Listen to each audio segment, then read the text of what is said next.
Hello everyone, welcome to the channel. In this video, I'm going to tell you that create workspace in Trello.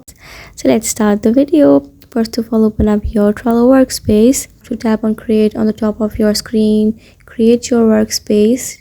Tap on that. Here to this page, you have to type your workspace name and then write your workspace type and then type your workspace description. Just show some patience and wait for a second while I'm typing this. After finishing all this information, you just have to tap on continue.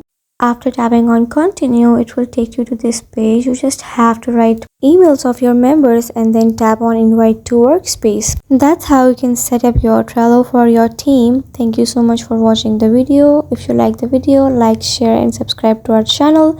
I hope you like the video and I hope this video will help you in any way. By following these steps, you can create workspace in Trello.